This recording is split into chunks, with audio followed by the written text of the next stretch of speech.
SSC, railway या किसी भी कॉम्पिटिटिव एग्ज़ाम में कुछ क्वेश्चंस बार बार पूछे जाते हैं। आज की इस वीडियो में उन्हीं क्वेश्चंस में से हमने कुछ क्वेश्चन को लिया है। सारे ही क्वेश्चंस बहुत ही इंपॉर्टेंट है, तो वीडियो को ध्यान से देखिए। वीडियो अच्छा लगे तो वीडियो को लाइक करिएगा, शेयर करिएगा और हमारे चैनल को सब्सक्राइब करके जरूर रखिएगा। तो चलिए वीडियो को शुरू करते हैं। स्कर्वी रोग किस विटामिन की कमी से होता है? फ्रेंड्स, स्कर्वी रोग जो है मेनली विटामिन सी का बहुत ज़्यादा अगर शरीर में कमी हो जाता है, ठीक है, तो स्कर्वी रोग होता है। यानी इसका सही उत्तर होगा विटामिन सी की कमी से स्कर्वी रोग होता है। और विटामिन सी का मेन सोर्स जो है हमारा फूड में सिट्रस फ्रूट्स जितने भी होते हैं उसमें मेनली विटामिन सी पाया जाता है। जम्मू और कश्मीर से संबंधित किस अनुच्छेद को निरस्त कर दिया गया है? तो ये है हमारा अनुच्छेद 370, आर्टिकल 370 को निरस्त कर दिया गया है, जो कि जम्मू और कश्मीर से रिलेशन रखता था। और इस आर्टिकल में ये था कि जम्मू एंड कश्मीर को विशेष राज्य का दर्जा प्राप्त था। आर्टिकल 370 के अनुसार जम्मू कश्मीर को एक विशेष राज्य का दर्जा प्राप्त था, जो कि अब खत्म कर दिया गया है। भारत के किस राज्य की तट रेखा सबसे लंबी या सबसे बड़ी तट रेखा है? तो किस राज्य की है? तो गुजरात। गुजरात राज्य की जो रेखा है, तट रेखा सबसे लंबी है और ये टोटल 1600 किलोमीटर की है। हमारे सौर मंडल का सबसे चमकीला और सबसे गर्म ग्रह कौन सा है? तो सबसे चमकीला और सबसे गर्म ग्रह है शुक्र, ठीक है। और शुक्र को भोर तथा सांझ का तारा भी कहा जाता है।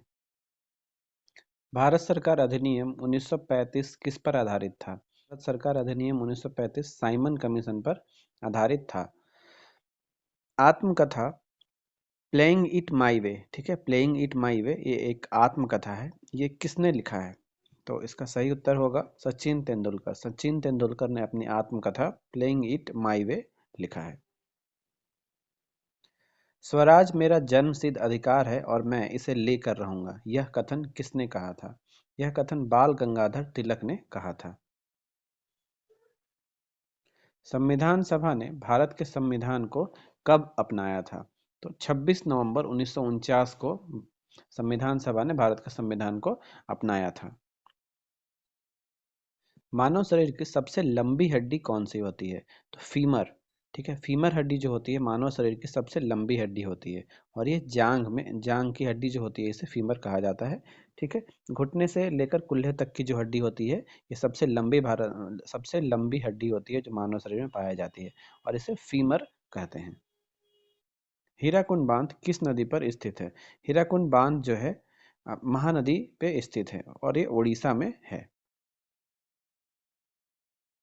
विश्व एड्स दिवस कब मनाया जाता है? 1 दिसंबर को विश्व एड्स दिवस मनाया जाता है। तुलसीदास ने किसके शासनकाल में रामचरितमानस की रचना की थी? तो तुलसीदास ने अकबर के शासनकाल में रामचरितमानस की रचना की थी और तुलसीदास ने अवधी भाषा में रामचरितमानस की रचना की थी। ब्रिटिश सरकार द्वारा भेजे गए साइमन कमीशन का बहिष्कार क्यों किया गया? आयोग में एक भी भारतीय सदस्य नहीं था, यही मूल कारण था ब्रिटिश सरकार द्वारा भेजे गए साइमन कमीशन का बहिष्कार का। ऑपरेशन फ्लड किससे संबंधित है? तो ऑपरेशन फ्लड दूध उत्पादन से संबंधित है। ऑपरेशन फ्लड को वाइट रेवोल्यूशन भी कहा जाता है और ऑपरेशन फ्लड या वाइट रेवोल्यूशन के पीछे मेन मकसद था भारत को दूध के उत्पादन में सेल्फ डिपेंडेंट बनाना। मलेरिया और कालाजार किसके कारण होता है? तो मलेरिया और कालाजार दोनों ही बीमारी जो है प्रोटोजोआ के कारण होता है। सिंधी में मोहनजोदड़ो का अर्थ क्या होता है? मोहनजोदड़ो एक सिंधु घाटी सभ्यता का एक महत्वपूर्ण स्थल है और मोहनजोदड़ो का अर्थ होता है मृतकों का टीला। Tata iron and steel company यानी टिस्को किस राज्य में स्थित है? तो टिस्को जमशेदपुर में स्थित है। भगवान जगन्नाथ के रथों का त्योहार यानी रथ यात्रा हर वर्ष कहाँ मनाया जाता है? रथ यात्रा जो है पुरी में मनाया जाता है और पुरी हमारा उड़ीसा में स्थित है। भारतीय संविधान के अनुसार सरकार के कितने अंग हैं? तो भारतीय संविधान के अनुसार सरकार के 3 अंग होते हैं, विधायिका, कार्यपालिका और न्यायपालिका। भारत के महान्यायवादी की नियुक्ति किसके द्वारा की जाती है? महान्यायवादी यानी अटॉर्नी जनरल ऑफ इंडिया।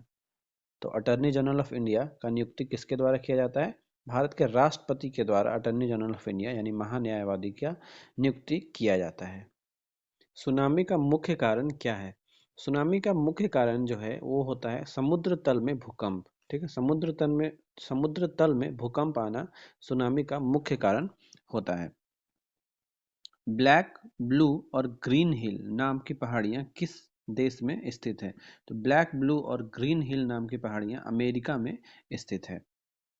नक्शा बनाने की कला या विज्ञान को क्या कहा जाता है? तो इसे कार्टोग्राफी कहा जाता है। ठीक है, कार्टोग्राफी, नक्शा बनाने की कला या विज्ञान को कार्टोग्राफी कहा जाता है।